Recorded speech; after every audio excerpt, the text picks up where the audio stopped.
first time for everything, isn't there? The land of the rising sun, the titan of Mount Fuji in the background. This is the Fuji Speedway. This is a really cool track to go and put your challenges on. Oyama in Shizuoka Prefecture, Japan. This is Season 3, 2022, Round 2 of the championship. Jake Sperry, Jay Kennedy, here to bring you all of the action here today. And what an incredible place to go out and put some excellent racing on the board. It is a 4.56 kilometer, 16-turn titan of a track out there on this circuit. Redesigned, of course, for 2005's reopening of this track owned by Toyota. And Jay, you look at this place and you have to say it is a track of two halves. 100%. Hello, everybody, and good to see some normalcy back in the booth, Sperry, with you and I back in here. It's been a long time since we've actually done an iGPS race together over the last few months. It's been a bit hectic, but it's great to be back with you once again. Only the third track on iRacing to host events at the Olympic Summer Games. There you go. There's a little stat for you. I didn't want to give you that one for yourself earlier on, but you are right. The first half of the lap right up until Dunlop, completely different with lots of flow. And then you've got a real stop-start from there, from Dunlop all the way up to Panasonic. And then that front straight, longest straight bar 2 or 3 in iRacing, but the longest that we will see in this series. It's incredibly long.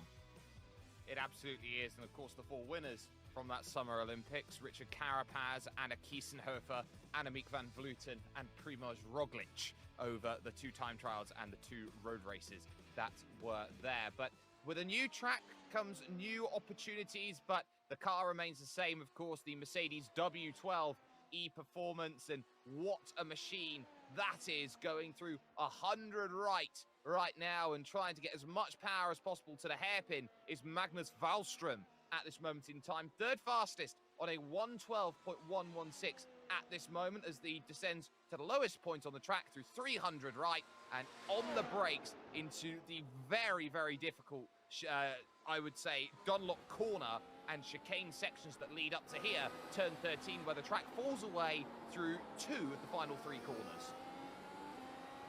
And the elevation through the second half of the lap is incredible, isn't it? We were chatting beforehand, 38 metres of elevation change, but when you're out there on track, it doesn't feel like it's anywhere near that much, but this huge front straight is going to provide a lot of action. Pit entry is good to see. Pit entry, not as difficult as I was expecting it to be. Wallström gets through there okay. Almost all of our field has done a qualifying lap at this stage. But interestingly, Ollie Stepanov aborted his first flying attempt and went back for a second go. So he was not able to get a lap done in his first flyer. He has had to have a second attempt. Fassbender crosses the line and he'll slot up into 3rd position on his lap. That was a 1:11.9, half a second slower than Kalen Chin. Stepanov driving to the line and fastest, 1:11.263. So had to really dig down deep to find that in terms of lap time and managed it brilliantly. Gerard Cabrera will also look to try and put a time in. The number 18 car looking to try and search for what is the correct result out there overall, crossing the line. It's a 1:14.359. And as is sort of a tradition with Japanese circuits, a lot of them, or the big 2 that you'd normally find, Jay, finish line and the start line are in 2 different places. Yeah, and of course that's due to, it's actually a lot more common in F1 circuits than any others. It's due to the position in the pit lane. So the finish line is either right at the very start of the pit lane or the end of the pit lane, so that it's not midway through when drivers are running through. One of the exceptions to the rule, though, notably, was the track we were at last weekend at Montreal. So that's why, if ever you've wondered why the pit lane, why the finish line and the start lines aren't together on circuits, purely based on where the pit entry is.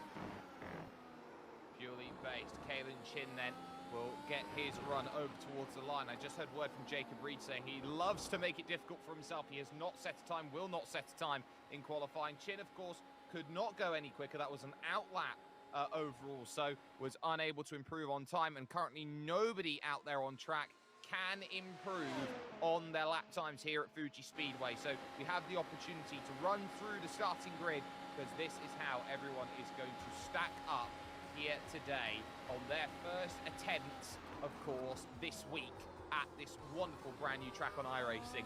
It is Oliver Stepanov, number one, who has got himself up on pole position, a 1:11.264, the Austrian clear of the Australian Kalen Chin by almost, well, actually just over 0.2 of a second. Luis Nunez, then, the Spaniard, will line up third with Marcel Fassbender in fourth position. Magnus Wallström will start fifth with Jorge Almanza in sixth position overall, the Mexican driver. Following that is Kent Nielsen in second, and after him is Yestin Chiapalone in eighth position. Thomas Wieck makes it 9 different nationalities inside the top 9 as Fernando Guerrero breaks that, rounding out the top 10. James Dempster and Adam Webb make it an all-UK 6th row of the grid, and he is followed by Corey Sharbo in 13th position and Anthony Catt in 14th. Renato Augusto starts 15th, a little bit down the order, with Dennis Munkholm in 16th place. Then you've got Gerard Cabrera, last driver to set a time, and then the last 3 drivers will be ordered by iRacing.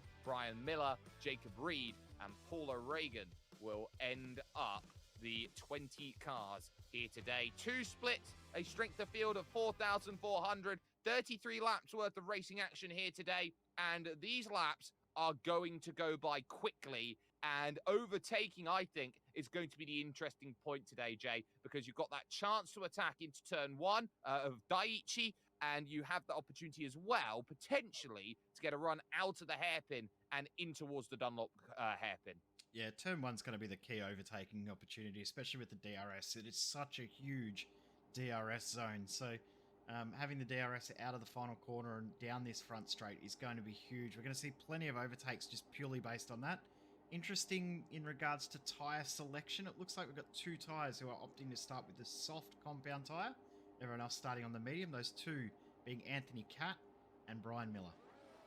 Well, Brian Miller is not in server right now, so that is going to be him effectively saying no. Green flag, though, in the air, so 19 starters as they get going. It's a good start by Kalen Chin, who immediately now looks for that run to Daiichi on the brakes on the inside, trying to take it away from Oliver Stepanov. They run too wide as they go through, and they'll fight all the way to the Coca-Cola corner. Good start as well, further back. Almanza up in position well, but Stepanov covers it off nicely then in towards turn 3. He holds the advantage, a big off in the background. Magnus Wallström is involved in it, as well as Fernando Guerrero. Yeah, the good news is they're going to get away with it, which is good to see. No damage. Actually, no, Wallström's got a meatball flag, so he's fairly heavily damaged. But other than that, a clean start, clean getaway, which is good to see. Into the toughest section of the track through this chicane. It is such a stop-start section. It ruins the absolute beautiful flow that you have right up until that point.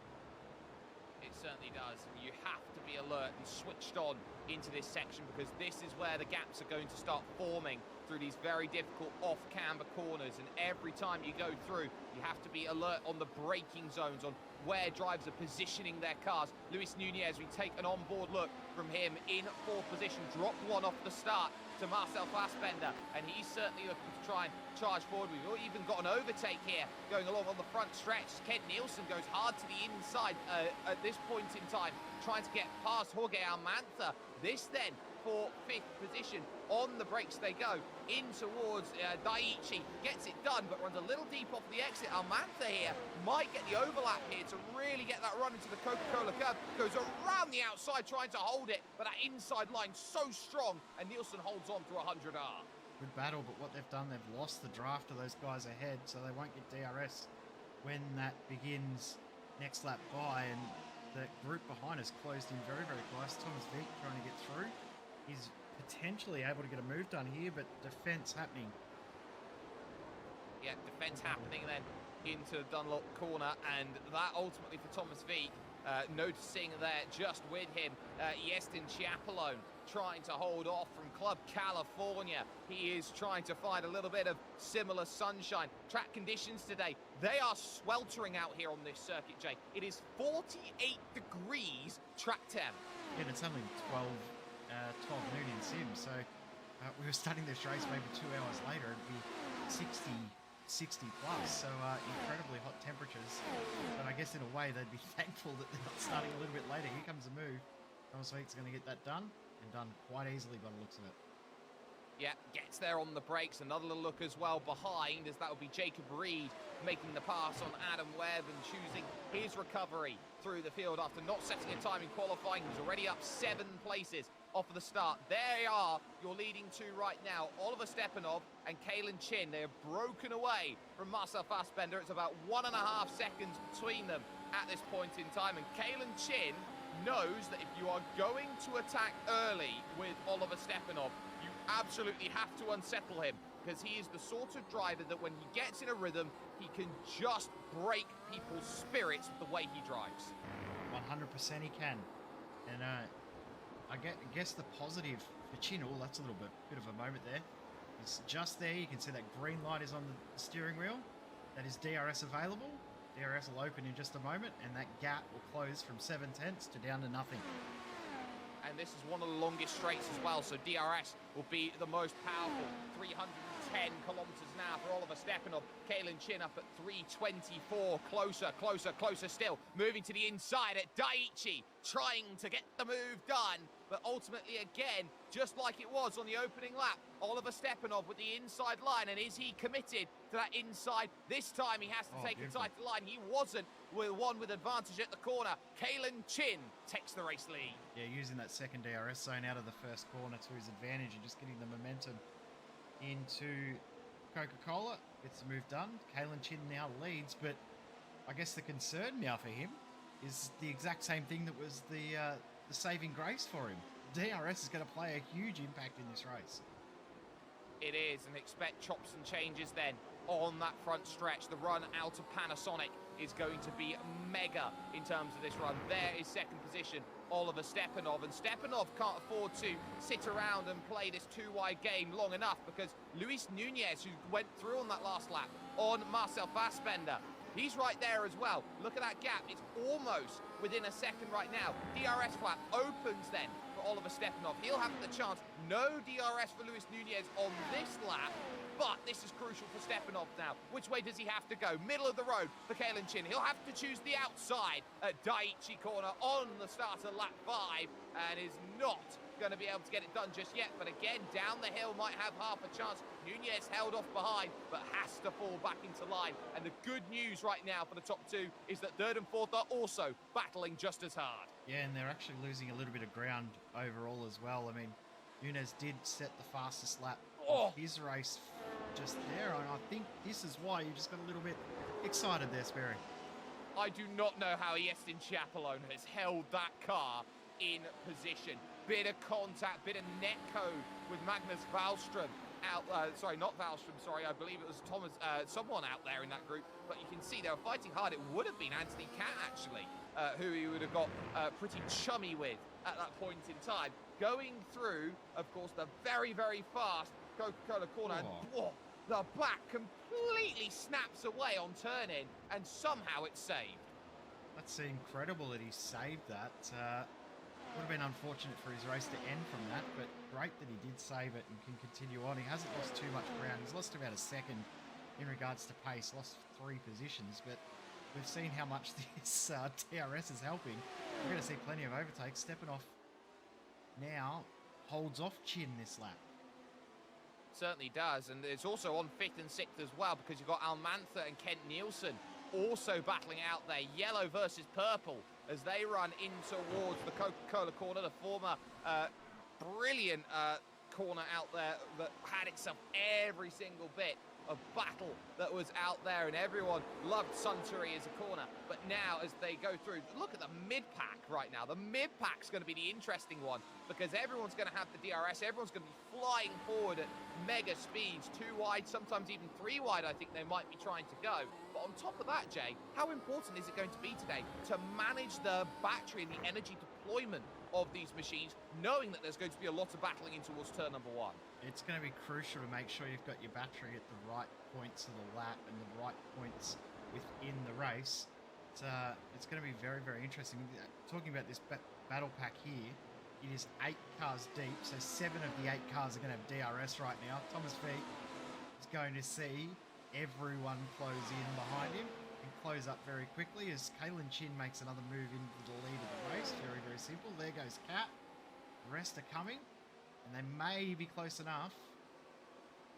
It's Dempster having a look, not quite close enough, and everyone else with DRS, they're not able to pass each other with the DRS. It's only that poor guy that doesn't have it that's going to be disadvantaged. Almanza off turn 3. Big contact then with Kent Nielsen, just avoids the tyres, which it takes a lot of energy to get out to the tyres here around this Fuji Speedway circuit. But as they tip themselves in towards turn 3, this is a case of what happens when you just squeeze a bit much. Nielsen there pushed, I think, a little bit too close to Almanza, who was halfway over the curve. Very, very interesting bit of racing there, and there'll be a lot of discussion about that post-race. See no front wing for Kent Nielsen, so he'll probably pit this lap, you would guess, and change his strategy. We saw last week the drivers able to run so long on the silky smooth streets of Montreal. I don't think they're going to be able to make the tyres last anywhere near as much this week as they did last. Well, of course, the hot conditions are certainly one factor to that, as in comes Kent Nielsen then, as he hits the yellow commitment cone and continues on with his race as he takes his stop. Little look then, Luis Nunez and Marcel Fassbender chopping and changing positions. That was Fassbender making the move, and that was crucial, actually, Fassbender making that pass, because it gives you great insight into how far back you can be, and you need to have that sort of gap. You need, out there on a lap, 0.7 of a second plus if you want to hold the position. Well, remember that very first overtake we saw from Kalen Chin was at 7, or just over 0.7 of a second. So he was able to get it done from 0.7. Of course, would have used a bit of battery to help with that. So if your opponent's got battery, 0.7 may not be enough, but 0.7 is the magical number. We've seen at other tracks 0.3 be enough to just hold on with DRS. But 0.7, that's a huge margin with an over 1 kilometre DRS zone down the front straight. This race is not going to be decided until the literal last lap at the finish line. Might be decided by pit stops as well, so Yep. keep them in mind. There's the battle going forward as the third position, Luis Nunez, moves back forward into the final podium position, getting it done on the brakes into Daiichi corner, turn number 1. And it's a corner that just falls away from you, and you need to have commitment when you put the power on. And what's interesting as well is the fact that you get DRS effectively. You get an extra little bit on the run to turn 3 there. You saw the DRS flap still open coming off of the exit, so you get double DRS on this circuit, and that really makes turn 3 a viable overtaking opportunity. Yeah, there's a second DRS activation zone. I didn't actually know that there was a second activation zone in the approach into the turn 1. So it does give the driver that gets overtaken down the front straight an opportunity to fire straight back. So that could change the way that I was thinking drivers would use the battery deployment as well to defend. They may not use it to defend, they'll use it to attack back when they know that there's no point defending the position. So interesting little tactical games that are going to happen over the next 23, 24 laps. This is going to be a thrilling race. It absolutely is, as we now go on to start lap 10 here of 33 at the Fuji Speedway here in iRacing with SimSpeed TV. For the race lead then, Oliver Stepanov dives down the inside, gets the move fantastically sorted, and just behind them through will go Marcel Fassbender, chopping the nose almost. There are Luis Nunez, who tries to think about coming back for that move, can't quite manage it then to the Coca-Cola curb, but because they keep changing every lap, they are dropping time in that second group. That gap, which was 2 seconds, is now 4. Watch the wheel work here on the power. Almost looped it around. That was so close to being race over for Marcel Fassbender.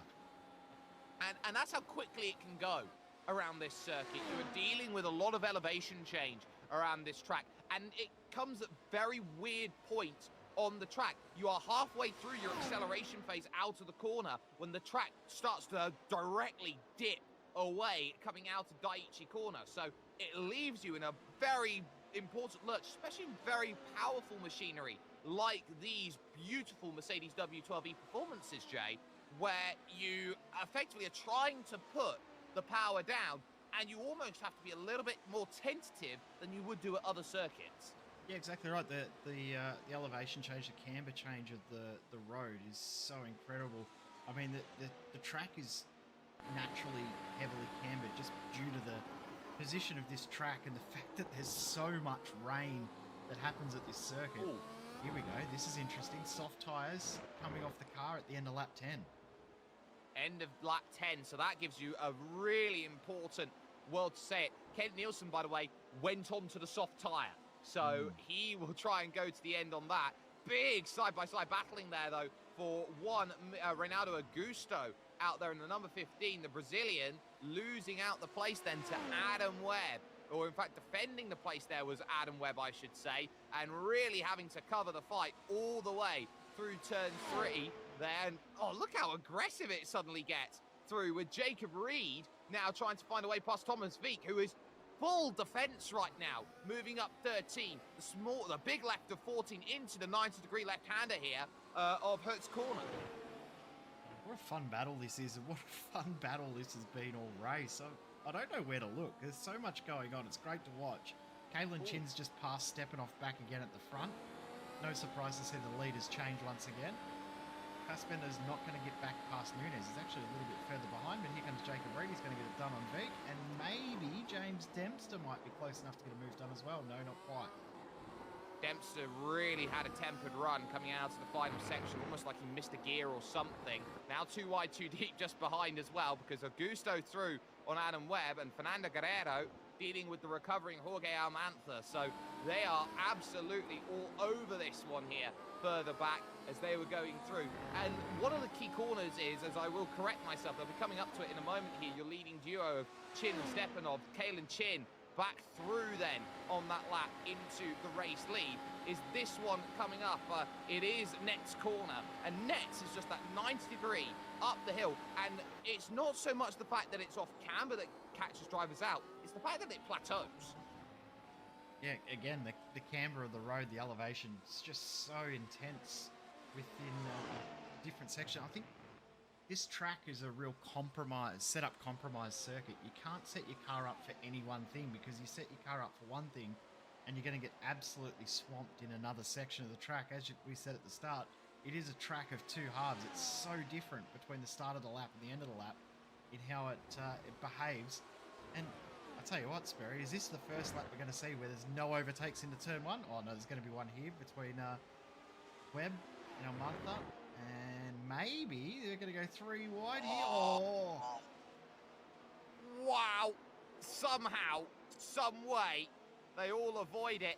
Brakes anchored on by Adam Webb. He had no confidence in stopping that car. Somehow everyone avoided him. That was crazy, and that should not have ended as safely as it did. That should have ended in tears for somebody, and in some races it would have ended in tears for all of them.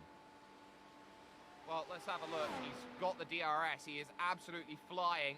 You can see he gets put into a sandwich, slightly misses his braking point, and I am so surprised he actually got that stopped in the way that he did, because it just looked like he just put the car in treacle for about half a second, 2 seconds. I think he got to the point where he's like, I don't know where to go. I'm just going to hold on and slow the car down and hope I don't get hit. He got a little bit of wheel-to-wheel contact, but maybe a little bit of damage on the front wing. Is that front wing a little bit crinkled? I think it might be on the right-hand side, but he's got away with it reasonably okay, surprisingly. Someone who hasn't.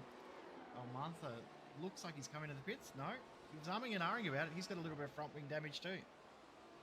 Lap 14, it's early to think about medium runners coming into the pits, and he'll have to think about behind Augusto, who gets close, but not close enough to make the move into Daiichi corner, the opening corner, which for a Japanese translation of Daiichi means first. So it's the first corner. It's not the first track on iRacing that has had their first corner called first. Of course, Zolder has that in, I believe, Dutch language, I believe it is, that they use there, despite it being a Belgian track, because Belgium doesn't have an official language. They use 3 languages.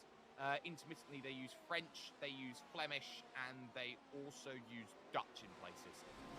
Technically, we could say that every single oval also uses first as their first corner as well when they call it turn 1, but that's a little bit different, I guess, on a technicality. But you're right, the second road course, we were trying to work out, we were scratching our heads for a little while before we went live on which one it was, and you remembered that it was Zolder that has first as their first corner.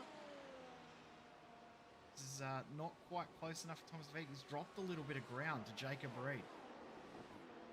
Yeah, he has. Jacob Reed certainly has pace here today. Did a 14.7. Oh, that's exit stage left.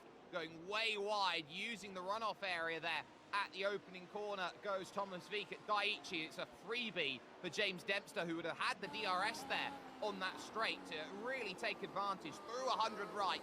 And this, of course, used to be a prime overtaking place, the hairpin corner here at turns 6 and 7. But ultimately, this time, not going to quite happen here for Thomas Veek. And it just goes to show you how important downforce is on this track when you go through 100 right and you have no chance of making the move at a corner where in 76 and 77, that was one of the prime places to get it done.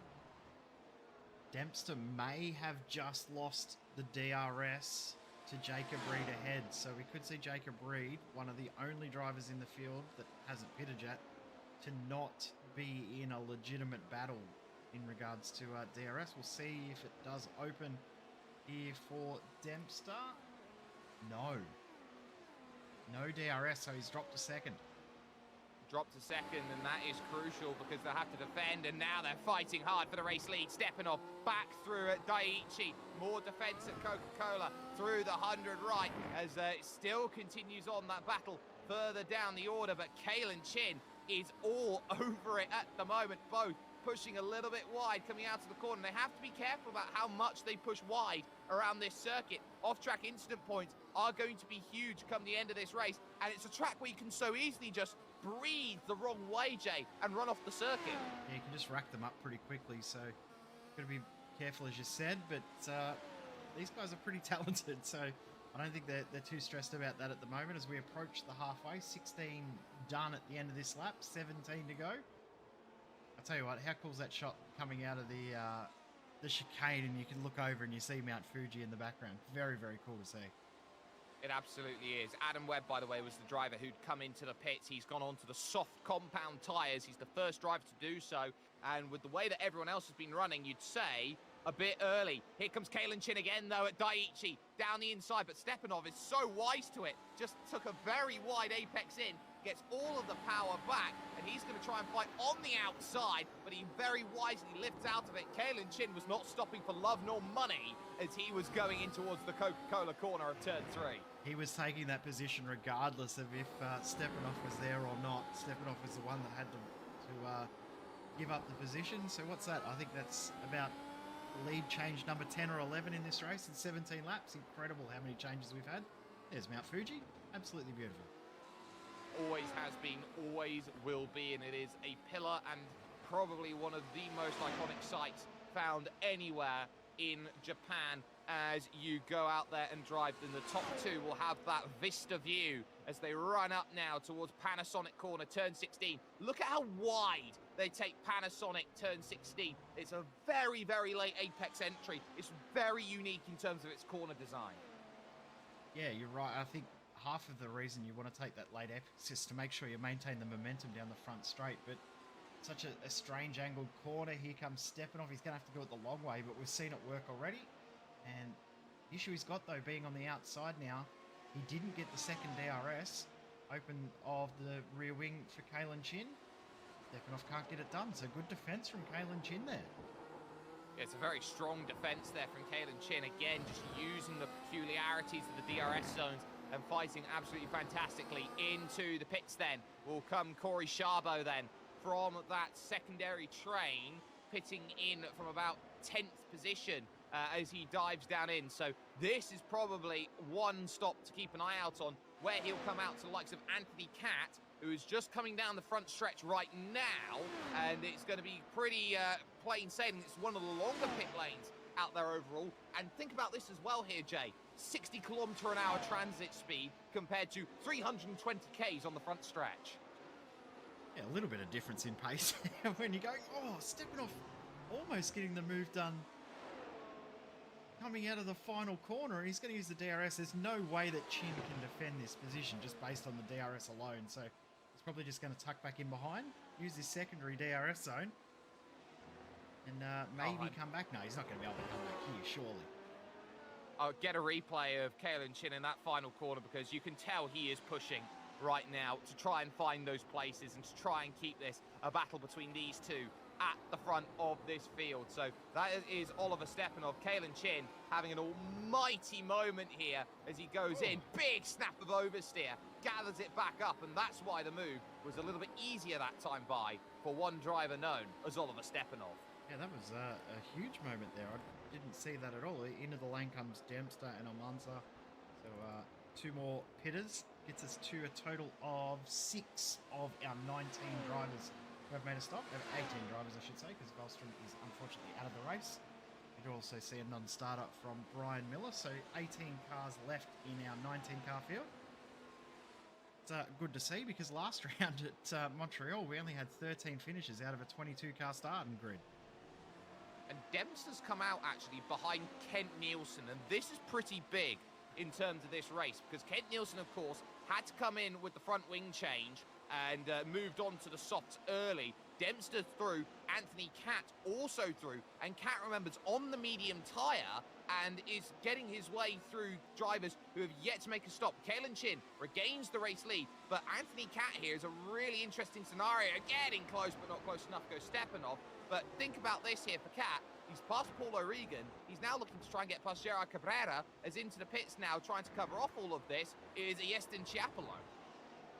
Yeah, Anthony Catt's found himself in an interesting dynamic in that he's doing the alternate pit strategy. Stepanov back through. Something's happened to Kalen Chin on this lap. Well, it's not a traditional place, and he's just run wide actually off of the exit of the hairpin corner, so that's where it's gone wrong.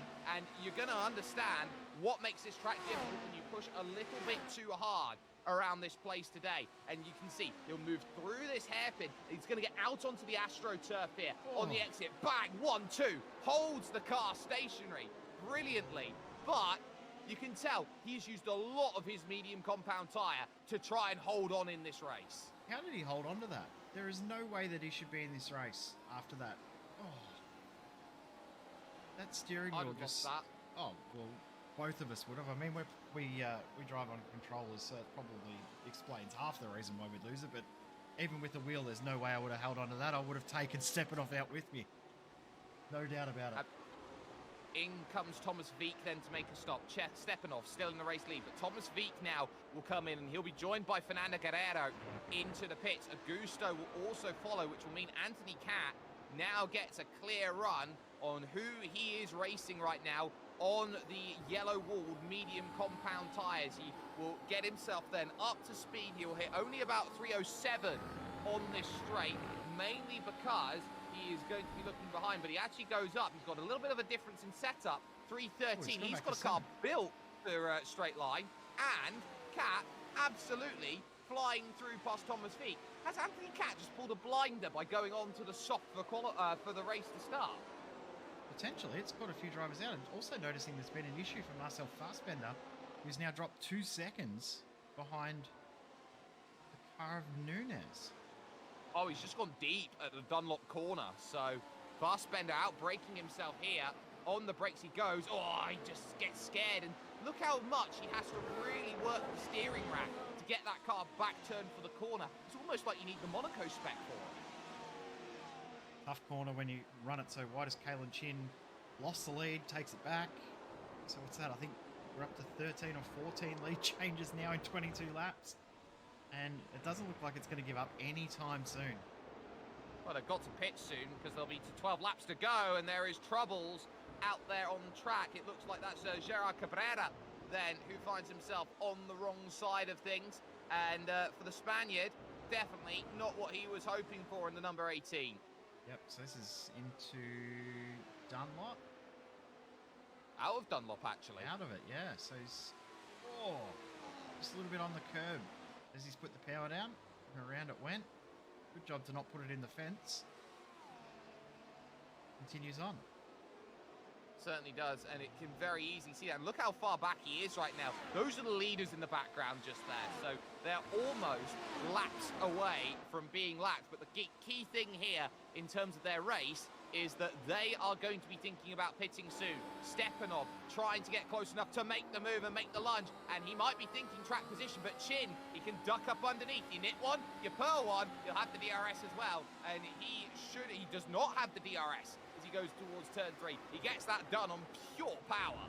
That's beautiful driving from Kalen Chin to get the spot back. Mark that down on your in your book, and another 2 overtakes for the lead. Oh, mark this down as well here, Jay. Mark this as well. Cat is ahead of Jacob Reed. Cat is the lead car that is pitted in this race. The issue he's got is he's running medium tyres and everyone else is on soft. The advantage he's got is that everyone behind him is on softs. So it's a negative for the moment, but in another maybe 8 or 9 laps, it could turn into a very big positive. I mean, you look at Kent Nielsen, he's now 15 laps into these soft tyres and he's starting to struggle, he's starting to lose ground. Even more, each lap he's starting to lose a position, he's now back to 9th. Yeah, lost 7/10 of a second there on that last lap as through went James Dempster, who gets on the radio to say, can the lap traffic get out of the way? Paul O'Regan, of course, they're just staying out of harm's way as they drive through side by side again for the race lead into turn 1. They still refuse to pit. It's more of a case here in terms of this battle here, Jay, that they're not just playing here chicken into Daiichi. They are playing chicken on who wants to make that pit stop first. Yeah, and it's chicken with each other. You get a pit, if you pit, I'll pit. And the other one's like, well, I'm not pitting unless you pit. So they're playing an interesting game of chicken. They do have to pit. There is no possible way within the rules that they can go on this tyre set. They must swap compound of tyres as into the lane comes Marcel Fassbender.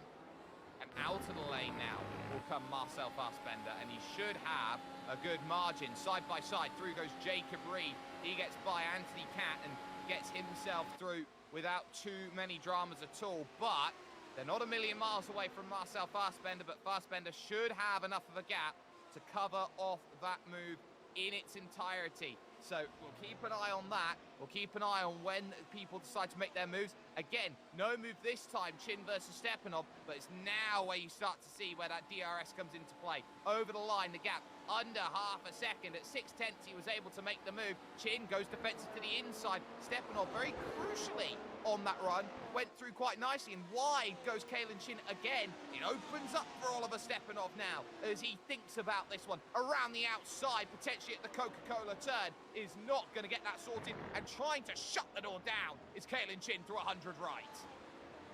Yeah, he almost didn't get covered off there, did he, through 100R? He almost left it open a tiny little bit. Now, also just noticed Marcel Fassbender's had a mistake, and he's lost all of that ground that he'd made in the pit stop. And that is massive, because his race was about what could he do. So this is the mistake. Turn 13, in towards 14 and 15, of course, the next corner. And he goes up. Oh, loses it on the exit. We were talking about it, Jay, how it plateaus. And when it plateaus out on track, the rear tyres are very likely to snap in an oversteer spin. Exactly as you talked about earlier. 9 laps to go, be 8 to go now, and these two still playing chicken. Another change for the lead, and I'm suspecting it won't be the last one. I'm going to see these guys go at it all the way to the end, and I must say, what a race this has been. What a dive back. He's not going to get it done, though. Oh, he's trying on the exit here. Who's got the DRS? It's Chin. He opened it up once and twice, and now on the brakes he goes through. Has to stop for the brakes. Stepanov around the outside, holds and maintains the race lead. We're going to get a classic. First time the iRacing Grand Prix Series ever goes to Fuji. Wow, who says Fuji's a horrible track for racing? Oh, I am blown away by how good this has been, this battle at the front, and the one positive to take away from it is how respectful this battle's been. They've given each other room. They haven't given each other too much room, but they've given each other room and they've shown each other respect. You do that in a race like this, you're always going to have a great result. So it's great to watch between these two as Anthony Catt continues his little bit of a tumble down the field, but that's no surprise. He will get those times back later on. These guys have to pit this lap, don't they? They 7 laps on the softs. You think that's enough? But neither of them want to be the one that blinks. Yeah, they're coming now. Yeah, they're coming now, and they had to, because you consider the times they were doing 15, 16s. Oh my goodness, Stepanov has absolutely blitzed through. Has he blitzed through too much? He has, he's got a penalty. Oh, penalty. He's got a penalty for speeding on the lane. Oliver Stepanov was trying to find every inch of margin, and oh my goodness me, Oliver Stepanov has thrown the chance of victory away. Yep. I didn't think it was going to come down to a pit lane penalty to decide this race, but amazingly it is going to. Stepanov will have a 40-second stop and hold penalty for too fast at entry, and yep. Pit lane speed limit actually 60 kilometers an hour. I thought it was 80 here, so surprised that that's happened. He was doing about 105 when he finally got across the line, so that's a pretty clear-cut penalty for the iRacing stewards to dish out. See Dempster, Nielsen battling down the front straight. They all are, and they're all looking for their ways to deal with their battles. Chiapolone as well in the mix. They go to Daiichi corner, and the funny thing about that as well, Jay, I was just looking through the conversation that they had, is that Kalen Chin thought he had a penalty for him speeding on the lane as well. Stepanov will rejoin the race in 15th position with a 44-second pit stop. 4 seconds for the tyre change, 40 seconds for the penalty. Oh wow, when it rains it pours, and this is the sort of circuit, Jay, of course, where 75% of the Formula One races that have happened here at Fuji Speedway have been wet races, and ultimately the only wet track at the moment for Oliver Stepanov will be what's coming out of his helmet with the tears he'll be shedding. Well, maybe not tears, and maybe, yeah, no, you're right, it will be tears. He'll be absolutely livid with himself. Disappointed for him, and a disappointing way that this battle is going to end. It didn't deserve to end that way. It deserved to end out on track, because the respect shown between those two drivers, even at the point where they're both now have been talking to each other during the pit stops about the pit lane penalty, is fantastic to see. Great to see respect between the drivers in this series. One of the things I've loved about this series since we started covering it. I wholeheartedly agree in terms of that fact. Kalen Chin then leads this race by 6.3 seconds now over Luis Nunez in second position. Jacob Reed started 18th on the grid. As things stand, he's going to get a podium in third position. Fassbender fourth, Anthony Catt in fifth. And this is the group we're focusing on, the group that has a chance to chase down Anthony Catt in the latter stages of this race. Veek, Dempster, Nielsen, Chiapolone, all there, all trying to get themselves through. And you could say on the back of this as well, Jorge Almanza and Corey Charbot, both there, trying to get themselves into position on a 6-car train, fighting for all of the places inside of the top 10, and one person will not get a top 10 from this group. Well, I mean, they all could, but we hope that that doesn't happen, because that would mean one of the drivers up ahead has had an issue or a mistake, so fingers crossed that is not the case. 5 laps to go now. And Anthony Catt, 3-second advantage over these guys behind. But his lap times, Anthony Catt, have now stabilised to what the rest of this group is doing. So Anthony Catt might be okay. That is very true, actually. Of course, the soft tyre is going to really drop off in terms of performance early on. And keep an eye on that then towards the end of this race, where Anthony Catt is just going to have that tyre back in a better range to attack the late stages as they go through. Oliver Stepanov's going to race for everything he possibly can. Of course, he is the reigning champion coming into this season. He's just made the pass on Reynaldo Augusto for 14th position, and now he's got his eyes set on Adam Webb, and with the bit between his teeth, he just might be able to reach Fernando Guerrero in 12th place as well.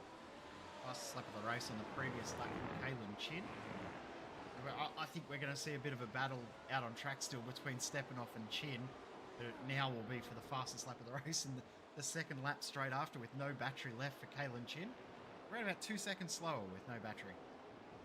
2 seconds without battery. It does show you how important having that battery life is. And all over the back now of Adam Webb, who goes wide through the next corner, and now at Panasonic just gets well out of it, going through yellow helmet syndrome. If ever I saw it, the Mag Performance SRT car then flies on by and says, I am having that place, and Adam Webb wanted no part of a fight with the Austrian, but now he gets DRS, and he might actually make the pass back here. Yeah, no, he actually backed out of it quite early and lost the DRS. Oh, that was a little bit closer than Webb would have liked it to have been. We go back to this battle though for 6th position. These guys did gain around about half a second to the car of Anthony Catt. If they can gain another half a second every lap, that'll leave them with DRS with 1 lap to go. And that'll be big for Thomas Veek. He knows that he wants that DRS and he wants to be there on the last lap. And the question is, at what position in this train do you want to give that away? That advantage, of course, of the DRS, because you know how important it is to be on this straight and attacking. Anthony Catt a 14.9, a 14.4 from Thomas Veek. That is a big difference maker out there in terms of this race. They do not want, under any circumstances, to be putting that opportunity away. This time by a 14.7 from Thomas Veek, a 14.7 from Anthony Catt. I think that might be day and done in terms of finding that move. It's 2.5 seconds, and they've got 3 laps to find it. Yeah, it's just not enough of inroads, and really need to get a second on this lap to maybe get close enough, but even then, doesn't look like it's enough. One driver I'm noticing on the timing sheets that's having a couple of issues. I'm not sure if you're seeing this too, Sperry, but Luis Nunez is losing a lot of ground to Jacob Reed. Last lap by, lost a second. On this lap alone, he's already lost a second. So Nunez is not safe in second at the moment. Jacob Reed now 2.6 seconds back. The start of the lap, from memory, it was around about 3.5, 3.6. So he's gaining, and gaining rather fast. Luis Nunez, a 14.9 that last time by. There will be a number of reasons why that might be the case, where he's dropping back comparatively. Only lost half a second to Kalen Chin on that lap, but he's lost 0.6, 0.7 of a second to Jacob Reed, who is pushing right now, and that's the key. Jacob Reed is pushing. Reed is faster than the 2 cars in front of him on track, and Luis Nunez here might be in instant point trouble if he's not careful. That might be one of the factors that brings him into that position where Jacob Reed might be able to attack and extend the circuit a little bit more. Last 2 laps, he's lost 2.2 seconds to Reed, who is now 2.7 seconds back. So last lap by a 15.1. You compare that to Reed's 13.8, Chin's 14.7. Nunez is actually, last lap by, one of the slowest drivers out on track. That's surprising. It is, and sometimes it can be a case of just not practicing enough on the tyre as well. That could be something as well. By the way, James Dempster has got through on Thomas Veek, so a change of position then for 6th place has just occurred, and now Kent Nielsen, into the back. Round goes Thomas Veek. Another front wing goes off of Kent Nielsen. He's he's got away with it there, but ultimately Almanza will sneak on through. Thomas Veek desperately unlucky. That's huge for this race, and as you said, unlucky, unfortunate. It's not an incident you like to see. We'll pick it up before we go back to Kalen Chin for this last lap, but just see how much ground he was gaining. I think he might have just misjudged it by, not even by that much. It's unfortunate for Veek, and around he goes. We'll continue on, but all of that hard work he'd done to get himself into 6th position, or 7th position, all comes undone very quickly. We did say that one driver wasn't going to find himself in the top 10. That's Thomas Veek in 11th, but you have to wonder with car number 2 how that battle could have gone for the victory if Oliver Stepanov did not have that penalty. A little battle there in the background. There was with lap down drivers Dennis Munkholm and Gerard Cabrera, who have just come together actually through turn 13. So they have their dramas towards the end of this race, and that will continue as they go through. But for Kalen Chin, he knew that he had to just be on it. He was on the ragged edge all race long, but by the hair of his chinny chin, Kalen Chin takes the win here at at Fuji. The other Japanese track, Fuji, yes. Great result. And, have a look at the crabbing in the background there. Who is that crabbing? Is that Malmstrom? It is, from that contact. Yeah, from that incident we just saw with Cabrera. So that's huge. We're going to see a battle all the way to the line here. Back in the pack, we just saw Thomas Veek get past Fernando Guerrero. We're going to see Almanza hold on to the position. Is he? Yes, he is. Yeah, he already had. Yeah, finish line's back here. And Guerrero got back on Thomas Veek. Not by much, by 0.2 of a second, so that worked well. Stepanov will only finish 13th then at the end with all of that. And Augusto here, it's close, but Adam Webb couldn't quite get there. Shot by 0.04 of a second coming over the line. So an action-packed race which had everything under the sun at Fuji Speedway. This is the place of all places here in Japan, here in iRacing. And I wish the same. Can we race here every week? Kalen Chin picks up the win in 41 minutes and 29 seconds. And on top of that, he gets himself there by 10.3 seconds in the end, beating out Luis Nunez in second position. And Jacob Reed, who started 18th on the grid, mind you, managed to finish on the podium in third place. Marcel Fassbender finishes off in fourth with Anthony Cat fifth and James Dempster in sixth. What a strategy call, by the way, from Anthony Cat. Started 14th on the mediums and got himself the top five. Jorge Almanza, the Mexican, will finish off in seventh with Kent Nielsen in eighth. Yestin Chiapalone will take ninth, and rounding out the top 10 would be Corey Sharbo in the number 17 machine. In 11th would be Fernando Guerrero. He'd have Thomas Veek, who 2 laps from the end, a lap and a half from the end, found contact with Kent Nielsen there, so he gets 12th. Oliver Stepanov speeding on pit lane, and crucially, a 40-second hold for him in the lane. He only finishes behind Kalen Chin by 35 seconds. Shows you how quick he was after coming out on the pitch, trying to get as much as he possibly could from the race. From there, it was Ronaldo Augusto and Adam Webb, the last finishers on the leading lap, together by just 0.04 of a second. And then the drivers a lap down or worse. Dennis Munkholm, we saw crab over the line after his contact with Gerard Cabrera on the final lap of the race. Paul O'Regan finishes 18th. And then the one retiree from the race after a lap one incident out there was Magnus Wallström, the Swede. And then behind him, Brian Miller, the American, not taking to the start of the race. But just Jay... One interesting thing to note there, sorry to cut you off, Sperry. Yeah. 40-second penalty for Stepanov, and you got the gap back down to 35 seconds. Incredible pace Stepanov had. How good would that battle have been, unfortunately? Yeah, how good would that battle have been? And I'm sure that Oliver Stepanov knows how important that race is going to be. But next time out, we head to the home of motorsport, essentially. It's the first round ever of Formula One racing. And for these machines, Silverstone is always a place to go home to. And there is no other circuit in the United Kingdom that Formula One racing could ever go to, Jay.